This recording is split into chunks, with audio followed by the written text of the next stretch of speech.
Tahun ini pemerintah pusat memang tidak menganggarkan atau tidak mengalokasikan penerimaan CPNS itu untuk formasi guru.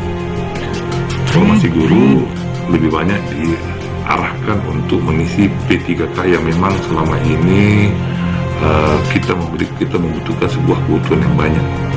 Oleh karenanya pemerintah pusat melalui program 1 juta guru itu mempersiapkan formasi-formasi itu melalui jalur P3K.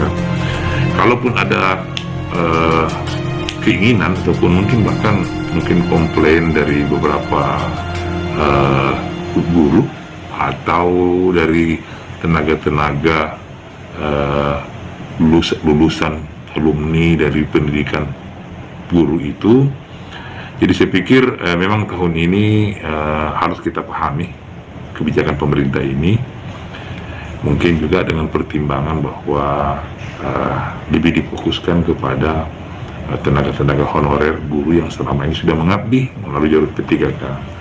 Sedangkan untuk fresh graduate itu ya mungkin karena usia masih muda, masih panjang, sehingga masih dimungkinkan untuk tahun-tahun depan masih bisa masuk menjadi ASN, apakah itu PNS atau P3K.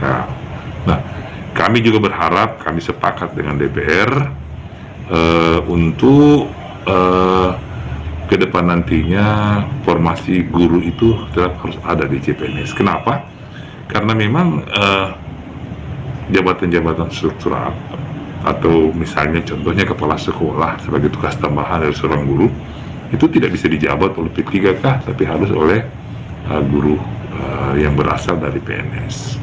Nah, saya pikir dengan pertimbangan-pertimbangan seperti itu ke depan kami berharap guru juga mengisi formasi CPNS, bukan hanya P3K saja. Jadi apa tindak lanjut ke depan mungkin Pak, ada pertemuan? Ya, saya pikir seperti tahun-tahun yang lalu akan pasti ada evaluasi daripada setiap kegiatan, termasuk kegiatan penerimaan dari CPNS dan P3K ini. Nah, mungkin setelah proses ini berjalan dengan baik misalnya dan selesai, tentunya kita akan mengevaluasi terkait dengan kebutuhan kembali lagi formasi. Ya. Kita butuh data-data yang lebih akurat terkait dengan berapa sih jumlah guru-guru kita yang pensiun setiap tahunnya. Tentunya untuk pemerintah provinsi saya kira tidak susah untuk mendapatkan data itu. Nah, proyeksi ke depan tentunya kita akan menghitung apakah tenaga-tenaga guru yang pensiun yang dari PNS ini itu bisakah semua ditergantikan oleh P3K atau mungkin boleh tapi tidak semua. Nah, formasi-formasi seperti inilah yang akan nanti kita usulkan kembali, bahwa ada yang memang harus tetap diisi oleh PNS, ada yang memang sudah boleh kita alihkan sepenuhnya kepada penerimaan melalui jalur P3K. Untuk jabatan-jabatan seperti kepala sekolah dan lain-lain nantinya itu Pak seperti apa? Iya, kalau untuk kepala sekolah saya pikir memang itu harus dari PNS. Iya. Ya, bukan dari P3K.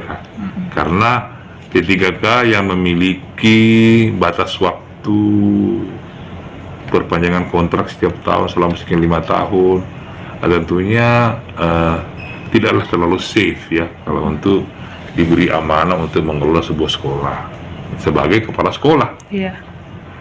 Nah, jauh lebih aman, lebih bagus kalau memang itu adalah formasi pegawai negeri sipil, PNS itu. Jadi untuk jenjang karir P3K ke depan seperti apa Pak? Saya pikir kalau P3K kan kalau kita melihat hakikatnya P3K berbeda dengan PNS itu hanya pada aspek-aspek tertentu saja. Untuk misalnya tidak punya pensiun ya dan sebagainya. Nah, ke depan nantinya mungkin akan ada jenjang-jenjang karir sendiri untuk P3K itu. Namun demikian pemerintah sampai saat ini tentunya kan belum merumuskan itu, ya.